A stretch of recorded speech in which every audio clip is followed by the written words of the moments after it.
Defining character के तौर पे नहीं लिया जा सकता है। Alright, now it comes to the second character of living organisms which is called as reproduction. आपको बहुत अच्छे से पता है कि रिप्रोडक्शन क्या होता है, लेकिन फिर भी आपकी सहूलियत के लिए एक बार बेसिक से इस टॉपिक को उठाते हैं। रिप्रोडक्शन का मतलब क्या होता है? Reproduction is formed by two words, री यानी अगेन एंड अगेन, प्रोडक्शन मतलब प्रोड्यूस करना या जनरेट करना, यानी आप बार बार बार बार प्रोड्यूस कर रहे हो क्या? खुद जैसे ऑर्गेनिजम्स। यानी जो हमारे पेरेंट्स थे उन्होंने हमें प्रोड्यूस किया, तो क्या हम अपने पेरेंट्स से 100% सिमिलर हैं? कि आपकी शक्ल एकदम अपने मम्मी पापा से मिलती है? नहीं। तो हमारे अंदर सिमिलैरिटीज तो होती है पेरेंट्स जैसी, क्योंकि हम सेम स्पीसीज के हैं।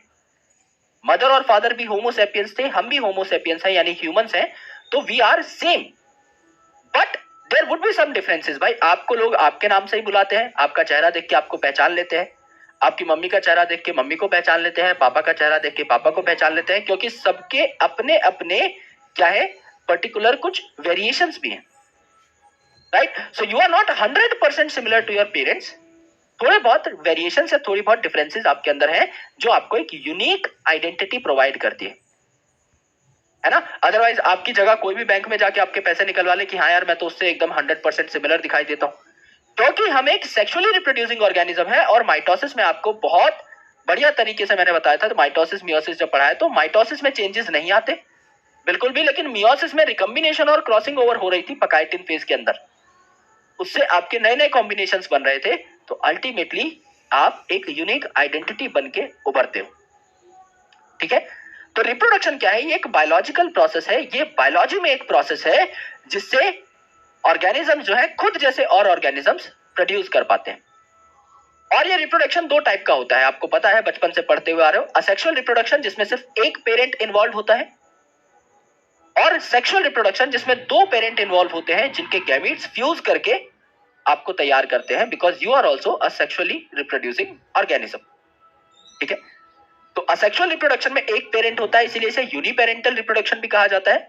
और आपका सेक्सुअल रिप्रोडक्शन में दो पेरेंट्स इन्वॉल्व होते हैं, इसलिए इसे बाय पेरेंटल रिप्रोडक्शन भी कहा जाता है। तो रिप्रोडक्शन की बेसिक डेफिनेशन सबसे पहले लिख लेते हैं, फिर इसके टाइप्स के बारे में हम लोग चर्चा कर लेंगे। रिप्रोडक्शन क्या है भैया? Reproduction is a biological process,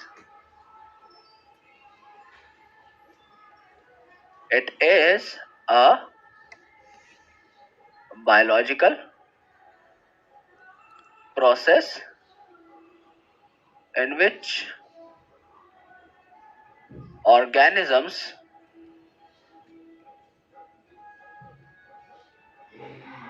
produce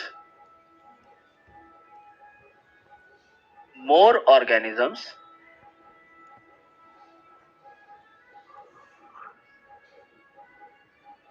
like them,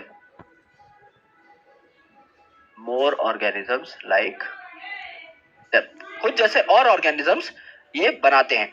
अब रिप्रोडक्शन जो है, इसको आप दो अलग अलग टाइप में डिवाइड कर सकते हो।